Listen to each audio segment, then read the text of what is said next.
What's going on, everybody? It's me, Shane, and I'm here to give you my review of episode 1 of DanDaDan, DanDaDan, DanDaDan, DanDaDan, DanDaDan. And that first episode is entitled, That's How Love Starts, you know.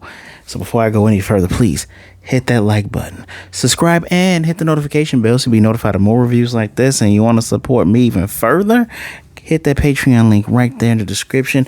Whatever you choose to donate will be graciously appreciated, I assure you. It took everything in my power to not sing that theme song. Legitimately, I've been listening to Oto Noke by Creepy Nuts for like the last 4 or 5, maybe 6 months. Probably more. Yeah, probably a lot longer, like maybe 7, because it's so good. Creepy Nuts is good. They're just period. Like first Mashal, season 2, now this song is so good. It's definitely made my top 10 anime intros and anime opening songs, but that's a totally different video. We're talking about this right here. You know what? This title is very apropos. This is how love starts. This is how you hook somebody in to loving a new anime. My goodness.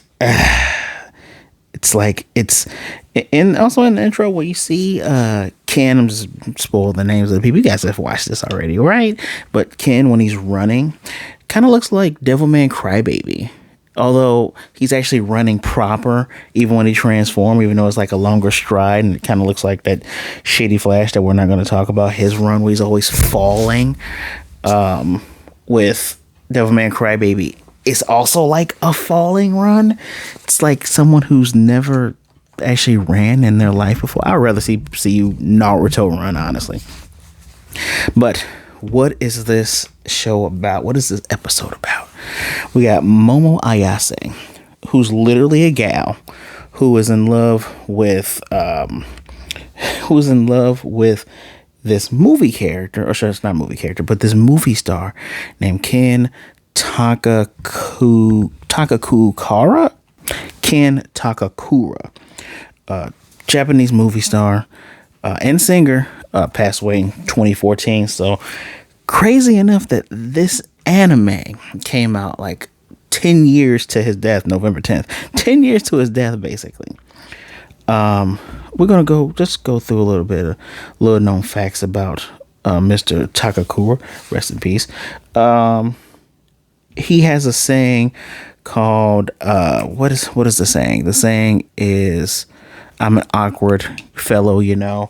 Very, very famous line in most of his movies. He's like in tons of Yakuza movies, a couple samurai movies. This show has inspired me to actually go and look up some of his movies and try to watch them. Man, she's badass.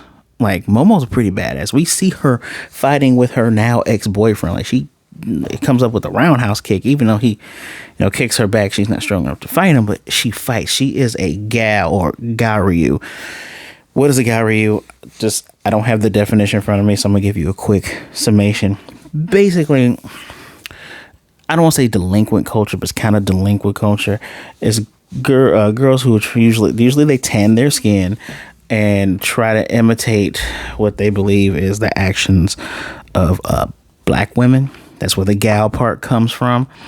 But there are many different types of gals. Like, you see one of her friends who try to do the stereotypical tanning of her skin, but her eyes are still white.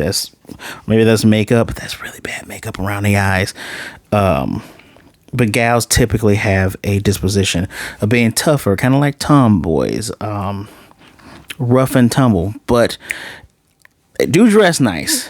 She is probably one of the best dressed anime characters. Like, her fits are just amazing here. Excuse me. She is your gal with the heart of gold. I don't know if that's a trope. It should be, but she's a gal with the heart of gold, right? And she defended this otaku, which we don't get his name to the end of it, but I hold on, let me make sure it doesn't fit into my notes to reveal his name. It doesn't fit into my notes. Those of you who have seen, you already know his name, but just pretend like you don't know. We go just follow me for a minute, right? So she defends this otaku because he has people like throwing stuff at him. One guy's gonna put a magnet in it and throw it. Look, kids are fucking evil. All right. As each of us has been a kid, if you don't think kids are evil, you're probably one of those evil kids that literally bully people. And if you're still bullied today, you probably need a foot up your butt. But I digress. She defends him by just sitting in front of him and just staring down the bullies. I have to say this right now. I'm probably skipping ahead of myself. It is nice to get main characters who don't have blue eyes. Just like Otaku-kun, which is what we're going to call him. He has just straight brown eyes. She has reddish brown eyes, so there's probably those dark almond eyes. I have those darkish brown eyes, but yeah, it's nice to see characters with kind of normal-ish looking. Just saying. But they end up fighting over excuse me. They end up fighting over whether aliens are real or ghosts are real. I got a couple pictures here because I mentioned her being a gal and I mentioned about her friends. I actually, look at that. I was smart enough to get a picture. Although I dislike how I have to scroll through this. Right here, right there, right. Oop, I apologize. Right. Oh, skadoosh. I love the facial expressions in here. Just zoom in. I love how unserious that is. I'm trying to think of what else. It reminds me of Demon Slayer when Demon Slayer has funny faces like that. And like I said, gal culture with the tanning of the skin and the overuse of makeup they do. It's pretty much like it's also like what do you want to call it? Like a fashion culture as well. So those are her friends. Dudes like that are extinct, which is what they're talking about. Ken Takakura. Again, funny faces. And here are, our main characters making these funny ass faces and being just I love these two. I can't even lie. How do you push stuff on me too? Oh, more. Ignore that. More funny faces. More hilarious. Just I need to pay attention to who is the mangaka for this, because he does a really good job. Like we also get references because he's talking about obviously you're in love with the occult. I love the occult too. He's showing his magazine. Talk about UAPs, unidentified aerial phenomena, not UFOs. Very expressive faces in here. He talks about Nessie, Skinwalker Ranch. I try not to say that first word because I'm superstitious like that. Excuse me. And they get into this fight because she had said initially had said mean things. Like she says, you're pushy. That's why you don't have any friends. And he drops the book and then she apologizes. I love the fact that her friends come down and say, oh, she recovered from her ex quickly. She got herself an otaku instead. And just they were all for it. Didn't really tease or nothing. They're all for it. This show is equal parts funny, lewd, hilarious. Well, I already said funny. Change funny to hilarious, lewd, very heartfelt, tons of action. Because now we're going to get some backstory from these two. Pardon me. So they have split off. Whoever's correct is going to be the gopher for the other one, right? Do whatever they say.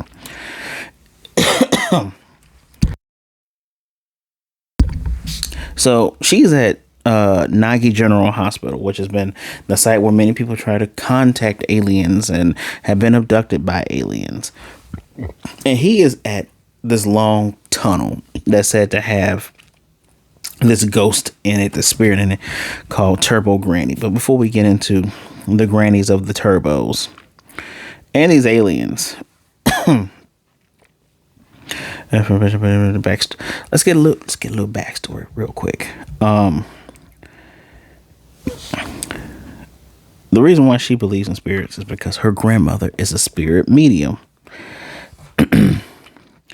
And saying? Moon is high, he's scared. Is a spirit medium. And she had to do, after her parents died, right? She had to do lots of rituals, like, put her hand on top of you. All can't see me. Have to do stuff like this, which is like centering your chi and bringing, letting your good chi out so that good things happen to you. But one day, a boy she liked made fun of that. And, she went off on her grandmother. She says that her family's weird, but she went off on her grandmother. She was a little cutie patootie when she was little. And she stopped doing the ritual and wasn't really talking to her grandmother until recently. And the thing is, she gets pissed when someone makes fun of her family, which that's normal. Like, my favorite cousin, the cousin I'm closest to, can't nobody say shit about her but me. All right. I'll make fun of her till the cows come home. And the feeling is also mutual. But she didn't hate the fact the boy she liked didn't like her. She hated the fact that the boy she liked made fun of her grandma. Even though they're telling you she loves her grandmother, there is a lot of, you typically prefer show not tell in some things, but the dialogue is so good because you can reference back to it later, which when I get to episode 3, we will be referencing back to that. But it's just the fact he made fun of her grandmother. She loves her grandmother, and her job made everything feel special. It's just, she appreciates that her grandmother took her in and decided to raise her all by herself. It's just the appreciation, again, gal with the heart of gold, not not bitchy, not mean, just heart of gold all around. If I can get to this photo here, oh, look at that little Momo and her granny. There we go. I apologize for the glare there. Adorable. And you see that priestess outfit. Those of you who have watched Inuyasha, and all of you should have watched Inuyasha, you recognize an outfit like that. Wow. Adorable. Our boy, though, he's funny because what does he say in English? He says in English when he's trying to come in. By the way, she has him as a code coon in her phone, so they exchange numbers pretty fast.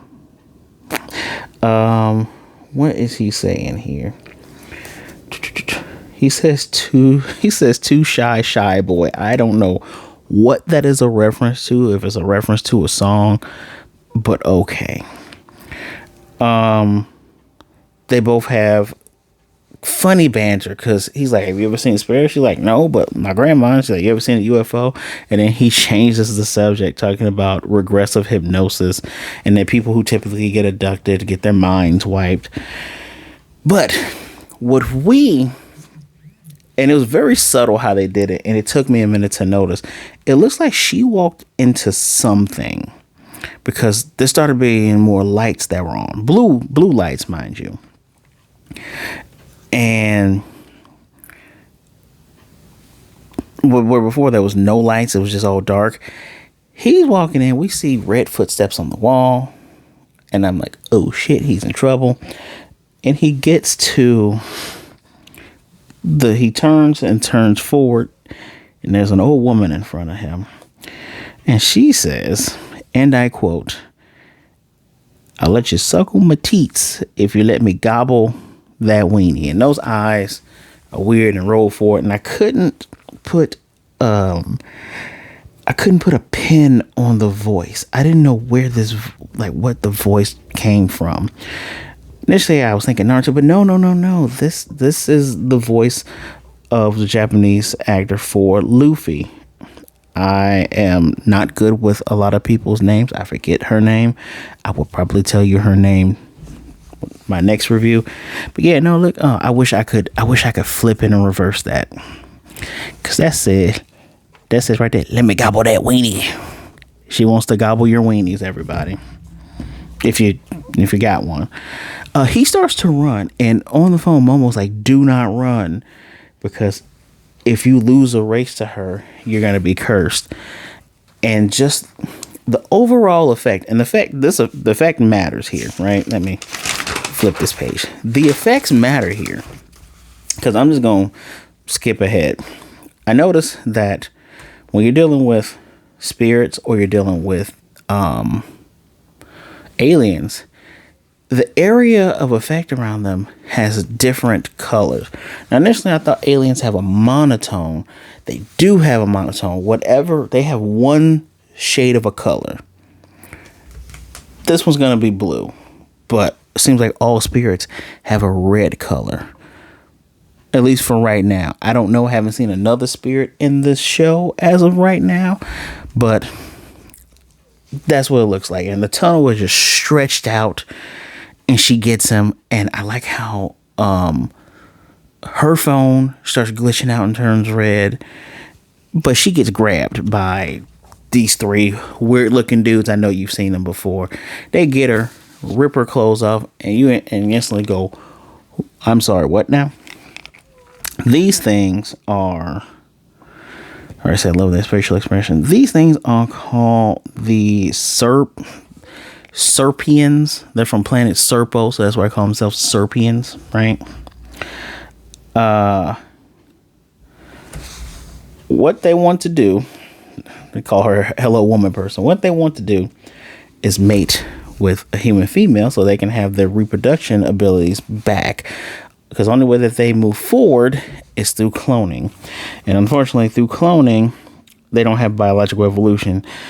This conflict as well as basic emotions was eliminated. And so they want humans bananas. You would think that banana will be talking about a penis, right? But no, they want her banana. So they plan on having the sex with her and then taking out her uterus and banana for research. What the fuck is the banana? What is the banana? But yeah, they plan on having the sex with her. And before I saw this, I have seen this clip before, and I would have thought it was a joke. I'm not gonna get in trouble for showing this, right?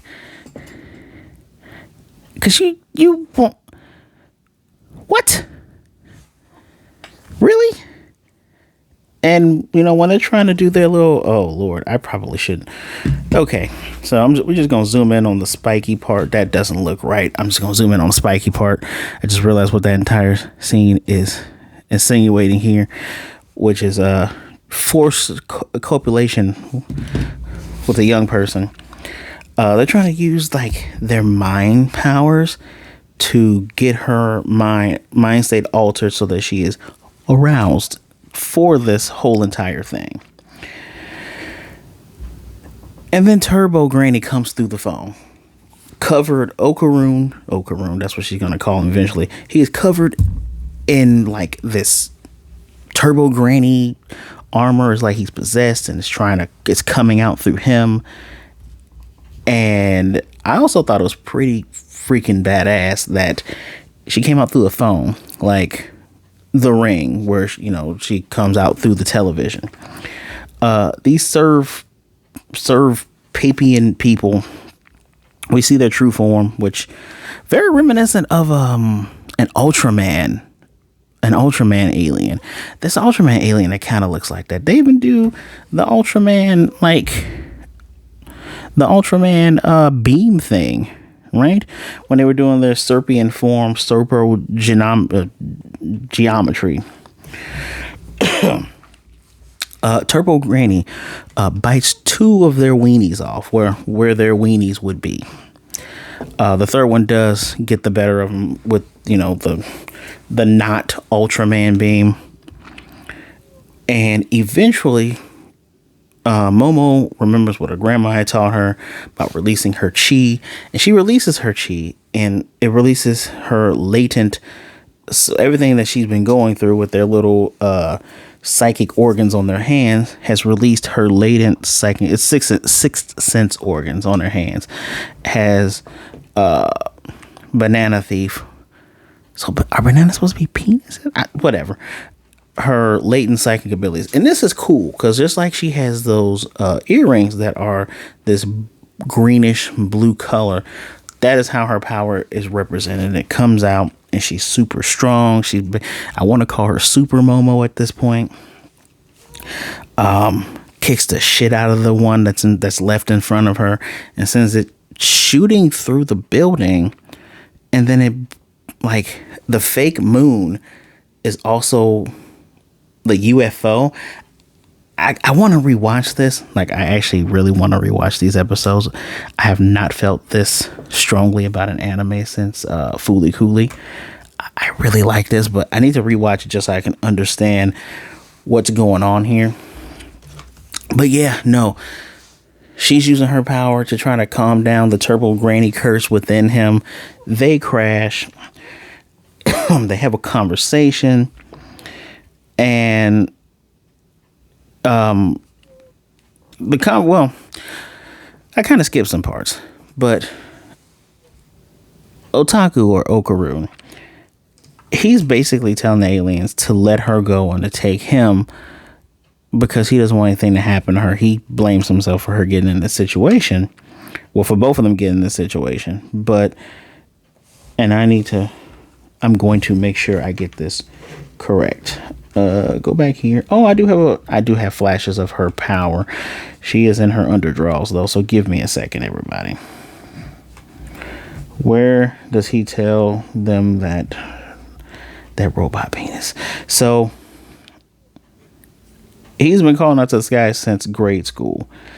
He offers himself to him because he thought that if humans didn't want to be friends with him, at least aliens would. He kept calling. They never came. Other humans bullied him to pass the time, and aliens didn't give him the time of day either. No one acknowledged his existence until she stood up for him. So he's not going to let them lay a finger on her and hurt her at all. Although his voice is warping, he's kind of having a hard time controlling it, which he does not control it. It's really funny. The comedy was on time here because she said, yeah, show him what a man you are. He's like, nope, I can't do it. And she's like, you kind of gave up really fast. And this is the story that he did not tell her earlier. Because when he asked, why do you believe in ghosts? She said, well, why do you believe in aliens? And I can see why he didn't say it. Right. And I got to show you Momo's power. Please ignore the fact that this character is in her underdraws. Please ignore that fact. It was still a beautiful scene. Oh, she still has her leg warmers. Yeah, aliens let her keep the leg warmers. Yep. We're not even going to try to even zoom in. Just pay attention to the colors. Pay attention to the colors. She realized her grandmother was an actual spirit medium, not a fake one like she said to her when she was little. This UFO was also very stereotypical as well. A lot of red and yellow hair. The only color that actually showed up was the yellow eyes of the granny and a little bit her red aura. But she has his weenie. And if long as she still has his weenie, he will be cursed. So they have to go and face her. He's running in place in a circle while she's holding back this power. By the way, Turbo Granny called this young lady a gaudy hag, which is like, okay, that will be a running thing with Turbo Granny, BTW. But he believed, he caused all of this. He tries to give her his clothes so he can go to the tunnel. She's like, my power is the only thing that's stopping you from, hulking out, for lack of better words. And, she says it's okay. He doesn't know if it's okay for someone like her to help someone like him. Where you could read that or hear that and think of it in a negative light. But I get it is a negative light, but he's not calling her inferior. I think he's talking about himself. He's so used to beating himself up. And she tells him, put your clothes on. It's okay to get help from people. And then he says the magic phrase, I'm sorry, I'm an awkward fellow after all. And her heart does the doki doki. And she's like, oh, that's nothing. Don't worry about that. And then she says, what's your name? My homie's name is Ken Takakura. And I love this scene because the Doki Doki was part of the electrical current in the down spacecraft behind them, which BTW, does anybody else in the world see these things? Or okay. And then when he says his full name, it's an explosion. And I appreciate that this is where the episode chooses to end. Wonderful and hilarious. 5 out of 5. Just off the bat, 5 out of 5. That's how you start an episode. This, as of right now, this lives up to the hype. As of right now, just period. This, any hype, if you think this is overhyped, you are over wrong. This was great. The ending song was interesting because it kind of spoils some stuff, but really good ending song. Not better than the opening though. I like the outro because, an outro, not the outros for, what's going to happen next time, or they have characters speaking and sometimes characters talk to each other. They are out of sync when they are saying the name of the next episode. And I like that because they're just not meeting, they're just becoming friends. This is new. I like that a lot. So as you can see, I wore my good episode shirt. 5 out of 5. Next episode is That's a Space Alien, Ain't It? I like the improper grammar here because it's very much given the feel that it is Momo given these titles. Protect your weenies. But you can also help me out by hitting the like button. Don't forget to subscribe and hit the notification bell so we notified of more reviews like this one. We doing DanDaDan because the season 2 is in July. We will be done before that, guaranteed, because I gotta hurry. So let me know what you think in the comment section down below. Please have a safe Cinco de Mayo weekend.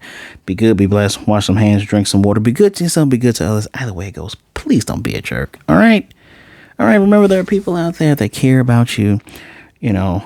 Reach out. You are deserving of care and kindness and love.